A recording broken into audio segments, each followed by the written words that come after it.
Hello everyone, Arathos here.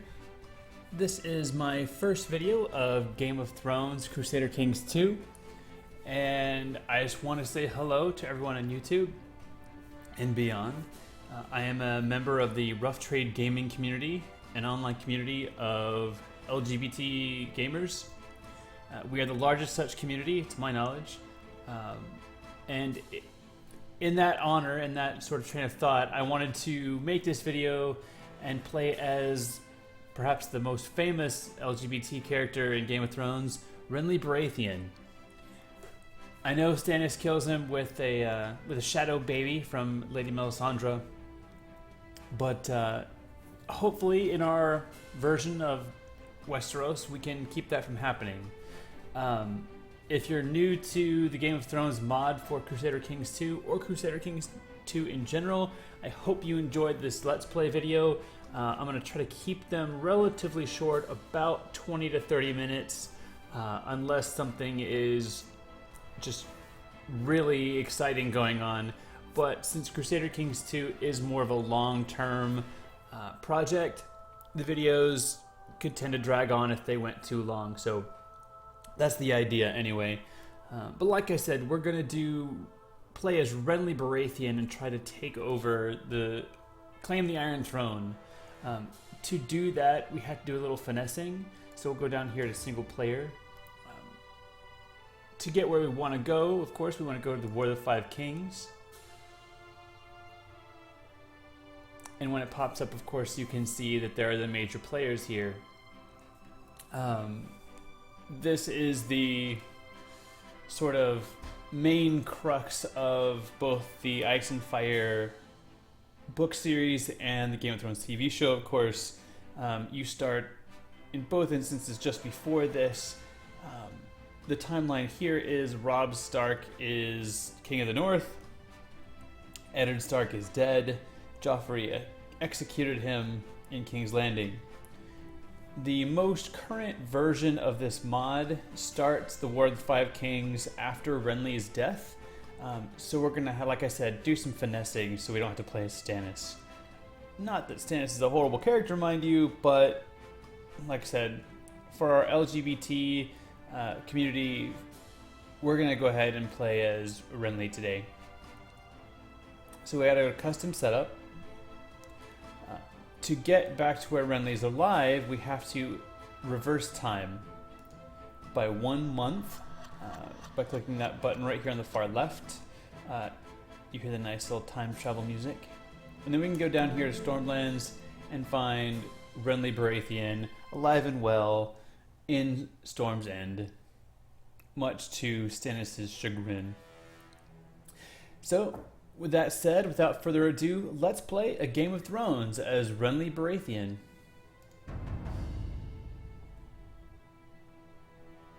Of course, your tip here, have faith in Joffrey. Probably not something we're going to do. Anyway, to start the game, Stannis has sent us a message. He says, "Lord Paramount Renly, I declare that my brother Robert left no trueborn issue of his body. The boy Joffrey, the boy Tommen, and the girl Myrcella being abominations of incest between Cersei Lannister and Sir Jaime the Kingslayer. By right of birth and blood I do lay claim to the Iron Throne. Let all true men declare their loyalty. Signed, Stannis of House Baratheon, first of his name, King of the Andals, the Rhoynar, and the First Men, and Lord of the Seven Kingdoms." Okay, that's great, Stannis. I'm glad that you told us that Joffrey is an abomination of incest. His evidence down here, as you can see, he argues they look nothing like their father. Of course, they have blonde hair. We can buy that. He also reveals that Cersei and Jaime have been carrying on an affair. Okay, yeah, I could buy that too. He also claims to have seen their illegitimacy in the flames. Stannis does worship R'hllor. We can click his character sheet open and see his religion. There's the burning heart of R'hllor. If we click, of course, I should have known, then Joffrey and his brother and sister don't like us very well. But that's okay, because we're going to be a better king than they could be anyway. Now, to start off, I'm going to go ahead and change this off of the terrain view. The terrain is nice to see sometimes, just so you can see what kind of battlefield you're getting into in case your commander has a bonus in certain terrains. But for the most part, I like to keep it in independent realms. You can see the various political factions, who has what territory. You can see the north up here, the current state of the world. You have the Night's Watch up here. The north extends their kingdom all the way through the Riverlands, kind of deep into Lannister territory as well, all the way down to the Stony Sept. They don't control Harrenhal, this High Lordship, yet. Maybe at some point we'll make a video and have the north come down and we'll focus on taking this. The Lannisters, of course, over here in the Westerlands. They also control Harrenhal. Balon Greyjoy and his clan are over here. You've got over here is Joffrey, of course, with the Iron Throne. You've got Mace Tyrell down here. He's going to be our ally because we're married to his daughter. And you've got the Martells down here in Dorne. We're not going to worry too much for the purposes of this video right now for Essos. Daenerys is over here somewhere. Likely she starts down here in Karth, and then she's going to make her way up this way to Meereen and Yunkai. And then eventually she might make her way over to Westeros. But for our purposes right now, we have bigger fish to fry. And to that end, let's get to our alerts here. The first one we see, we can call allies into our current conflict, which you can see down here. We are at war with the swords here, at war with Stannis. So go ahead and click here. And we will try to get Mace Tyrell, Paramount of the Reach, to join our war. The next one we've got, it's just telling me that there's no heir. Right? So Renly is childless so far. He hasn't been married to Marjorie that long. Joffrey, were we to die, would inherit all of our titles and lands. This one's the same. It's just saying that we'll lose these titles, of course. And then we need an ambition over here. Ambitions are really important in Crusader Kings. They help you get more stats. They boost your fertility. They can trigger events. Like we could try this one to get a Valyrian steel sword, which would be really cool. Very thematic. But I think more pressing, we need either a son or we need to win this war. I think the absolute immediate concern is we need to win the war. So we're going to pick that. If we accomplish it, it will gain us 1 martial, which we could use, and 50 prestige, which is nice. Prestige affects your endgame score, which currently we're at 0 because we just started. You can see our character sheet here. We've got our various stats. Renly starts off as a very, very good diplomat. He's okay at everything else. He's a little below average stewardship and learning. So he's not the best with money. He's not the best at his books, but it's all right. He's got a commander benefit as well. So he likes to lead from the rear formation. Snicker, snicker, of course. And so he lowers the morale damage of his troops by 10%. And he has higher defense. So he likes to stay back and get a larger picture so as not to risk harm to himself. He's probably not going to get into as many duels unless someone can really cut through the battlefield and get right to him. That said, he has a lot of stats here, or a lot of traits that boost his various skills. He's attractive, he's a knight, he's a trained fighter, these kinds of things. His main vice is that he's proud. It does help his monthly prestige because he likes to spread word of how good he is. But people with the ambitious trait don't really like that. He's kind of a loudmouth about himself. He is homosexual. He is a bit queer. It means his fertility is a little lower.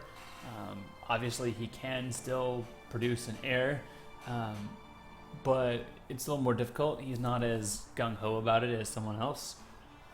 But we know it's going to have to get done eventually, and there are tricks that we can do to increase our chances of producing an heir. For the time being, like I said, the biggest problem we have is Stannis. We do not want Stannis to send a shadow baby after us and kill us. So let's send our counselors off to help thwart him. These are our counselors. Our wife is our master of laws. We have a castellan to work with our main territory. Our castellan's a very good steward. He's going to improve our defenses here in the Stormlands, in Storm's End, that is. We're going to send Marjorie on a diplomatic mission. And we're going to put her on a diplomatic mission to the north. At some point, we're going to have to fight Joffrey also. And assuming we win, I don't want Robb Stark to be still independent. I want him to be willing to come into the fold. Loras, we're going to have leading our army, so I'm not going to give him a job right now. Our treasurer can come collect taxes. The spy master, he can do any number of things. Most notably, he can build a spy network somewhere and increase plots against them. So I'm actually going to have him move into Dragonstone right now, because we're probably going to immediately try to plot against Stannis Baratheon, just in case we can't kill him in battle. We're also going to have our Septon here perform charity, keep the small folk happy and in line. Let's go to our intrigue tab, because we're going to plot to kill Stannis, of course. And there's our plot, kill Stannis. We could also plot to kill our wife, but that would ruin an alliance, and that would be ridiculously stupid. So we're not going to do that. Instead, we're going to try to kill Stannis. Our power starts off at 39.3%. Because we have our spy master here, it has increased that a little bit.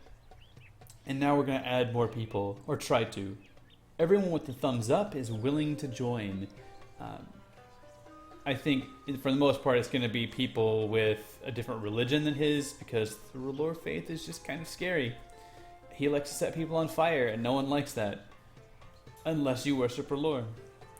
So you'll notice that pretty much all the people that have thumbs up are followers of the Seven. Patchface here is worshipping the many-faced god, which would be who the Assassins Guild worship, which is kind of interesting. May mean Patchface is actually an assassin for the guild, but who knows. In the meantime, we're going to just invite these people to plot. Yes, all the thumbs up. The higher the plot power, the better. We can get the Septon, that's 15%, that's really good. Go in here and get this guy. Again, who it is doesn't really matter to me right now, just that they're willing to support our cause. Alright, get that. They will show up here in a second when we start time officially. I haven't yet sent my ravens, so they haven't seen word yet. Okay, so the Lannisters and Joffrey are starting to do stuff over here. You can see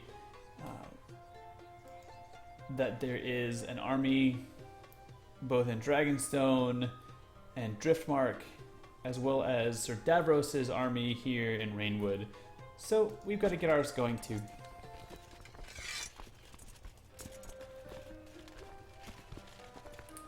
He's got a 600-man army here, so we definitely need to deal with that quickly.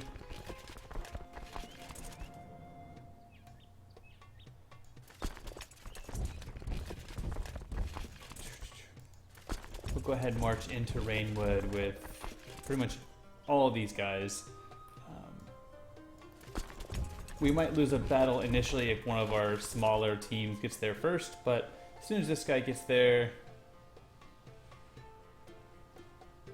he'll get there on the 4th of March. This guy will get here first. They might lose. I might lose a few troops, but in the long run, it's going to be fine. These guys will get here eventually. Send these on here. Get everyone coming over and getting our armies together. So go ahead and advance time now and see where things go. Let's see. So people are starting to accept that that scheme to kill Stannis. This guy wants to come in and join. That's great. Yes, yes, thank you. Everyone wants to kill Stannis, apparently. These three haven't responded, though, so we'll see. Plot power is going up.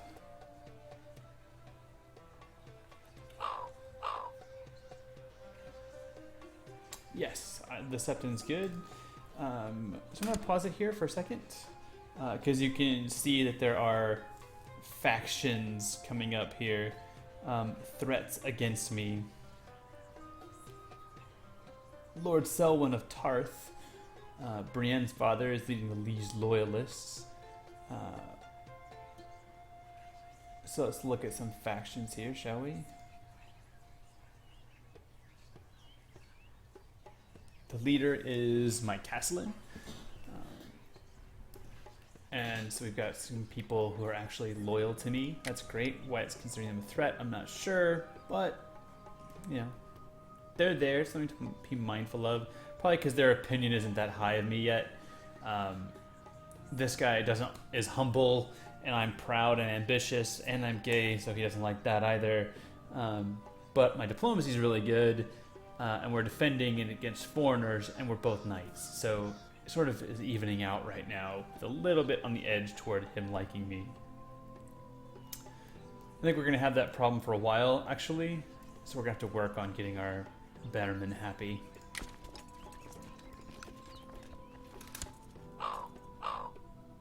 Okay, good. Mace Tyrell is coming in to the war. He says, yes, I will support you. And right on cue, there are all the Reachmen that he's willing to send. Our plot power is now up to 88.5%. Would like to get that to 100, but I don't know that's going to be possible, given the funds we have. All these people that have a hand open by their name are willing to come in, but you have to pay them off first. And even then, it's not guaranteed. We'll get to that in a second. First, though, we have a courtier here. The Castellan of Griffin's Roost wants to come join my court. He's got a 19 stewardship. Our steward is better than that. And I'd really rather save the gold for my intrigue plots and building up my castle and my homestead. So we're going to say no. He's not going to be too happy. It's going to go down to 12, but it'll be all right. We'll be able to handle it. Let's just look through here. Sure enough, we got defeated at Rainwood.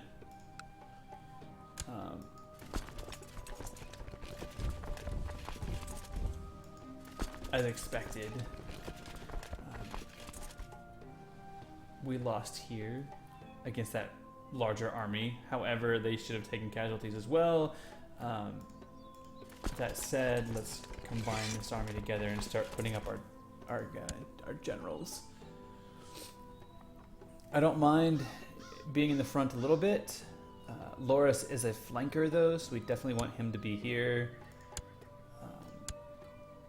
I suppose I can take the other flank.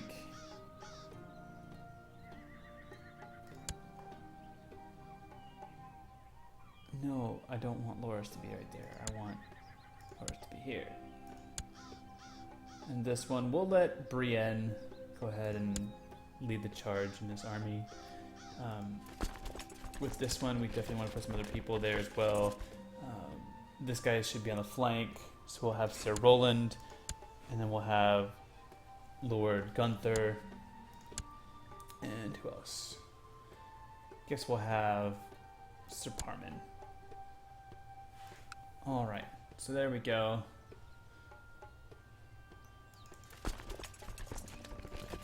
These guys continue to march. I'm really waiting on Stannis' army over here because I don't know where he's going to go. And as soon as he lands, then we'll move our big army into position. So let's see where he goes. Aha! He's managed to find a small army. Or a small battalion, I should say. He's going to win that battle also fairly convincingly. Shouldn't take him long. But our reinforcements are en route already.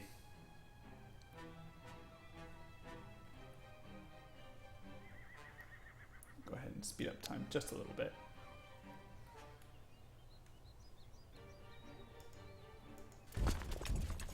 And sure enough, we lost that battle, but the reinforcements have arrived, and now we're fighting Stannis' main army. So it's, for whatever reason, it has Lord Selwyn in there first.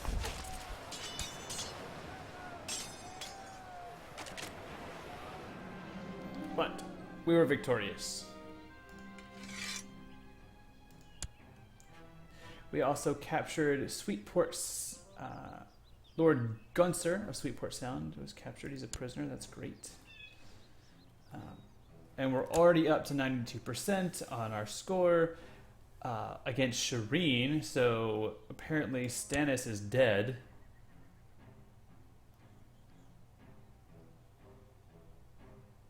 So let's see what happened to Stannis.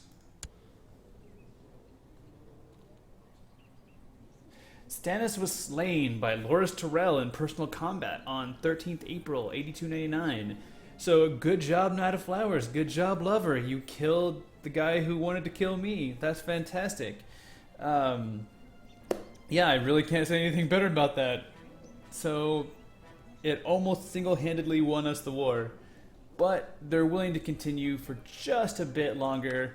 I could probably offer her peace right now, and I'm sure she would take it.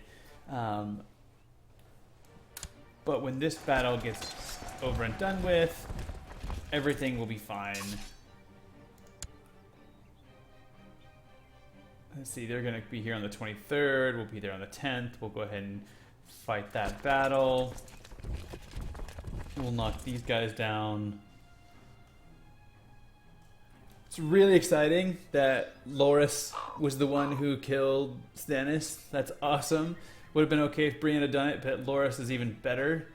And apparently, the spy network that we put down in Dragonstone have found another gay person, found another homosexual. What should I do with the information, my lord? Well, nothing. Considering I'm gay, I don't want to hold it against this guy.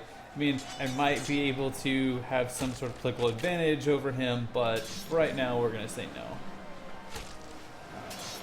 Go ahead and pause it here.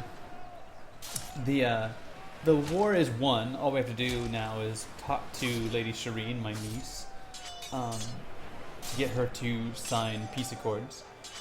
In the meantime, the wall is under assault, and the Night's Watch is hard pressed to defend it. So says Lord Commander, the old bear. We'll go ahead and join his war. Commit troops to it, a few anyway. Against Mance Raider. Someone's got to defend the wall afterward. And if I'm going to be a good king, I need to be able to doing that, I think. So, in the meantime, Daddy's dead, so we're going to offer her peace. And we're going to say, I'm not going to let you have any kind of manageable surrender. I am going to dictate what happens. So, she will lose all claim on the Stormlands. She will lose prestige. She will also pay me some money, and I will gain prestige. The biggest effect, though, is that I'm going to immediately declare war on Joffrey for the throne, as the last Baratheon with a really good claim. So we're going to say, yes, we have won the war, and I've declared war on Joffrey, my quote-unquote nephew. Stannis Baratheon's war has ended. Lord Renly of the Stormlands has won. Alright. So, as you can see, things change rather quickly in the Game of Thrones. Just like that, one battle, Stannis is dead, thanks to our lovely lover Loras. And we didn't take that many casualties in that war. All of a sudden, things look much nicer for us. I still don't have Dragonstone, considering Sir Davos is not my bannerman. They have declared independence.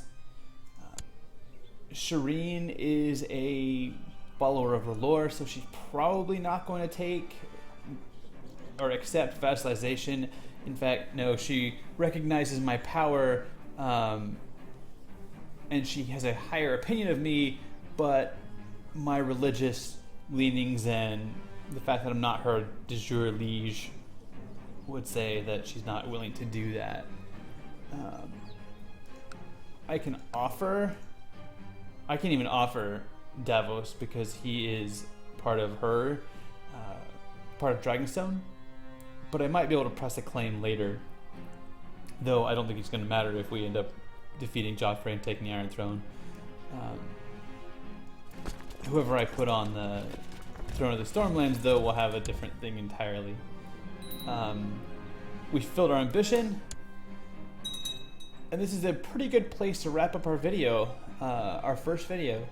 So we have defeated Stannis. He is just dead, plain and simple. Shireen Baratheon, his daughter, controls Dragonstone. She lost the war for him after his death. And we are now at war with Joffrey, so that'll be a good place to pick up. We're moving our troops in. We have one last couple minor details to get through before we wrap up our video, though. One of Robert's bastards, Edric Storm, is under my control, and I can choose to execute him since he is a potential threat to me. He's a close relative of the guy a close relative of Joffrey's, right? Nominally his brother. We can imprison him and just throw him in jail just because. Or we could say, it's not really your fault. You just happen to be part of the same clan that Robert was, but then again, so am I. So we're actually going to say, it's not your fault. We're going to take this prestige hit. We just got a bunch. He will end up liking us a lot better, and that's good. I want to have my family united. Well, I tried to end this video shortly, but Aegon Targaryen is invading also. Spoiler alert. That happens in A Dance with Dragons. And we'll see who else is coming along. Apparently the Golden Company. It'll be interesting to see if Daenerys joins him. Doesn't appear that she is. At least not yet. Apparently, you can read here that the young silver-haired man is landed in Westeros, claiming to be Aegon VI, son of Elia and Rhaegar Targaryen. He supposedly died. Gregor Clegane supposedly killed him. So, for our purposes, politically, we can't really say long live the true king if we want to be king. So we're going to say, you know what? No, I don't believe you. Aegon is dead, and he's a fake. He's a Mumber's dragon. So, no. Tywin is coming into the war against us, which is expected. And we need a new ambition, and this will be where we wrap up things for today. Our new ambition, I think we could say, win the war again. This one's going to have a much smaller benefit. It's only 10 prestige and no valor versus martial versus the gain 1 martial and gain 50 prestige. So we're not going to pick this one. At this point, we could see ourselves on the Iron Throne, which is the ultimate goal. If we win this war, we'll gain intrigue and diplomacy. Or we could say, you know what, we really need to have a kid. We really need to have a son ASAP.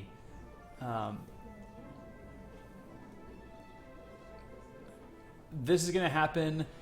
I think our intrigue and diplomacy are high enough as it is. The gain 200 prestige is nice, but I think the long-term goal of having a child is even better than that.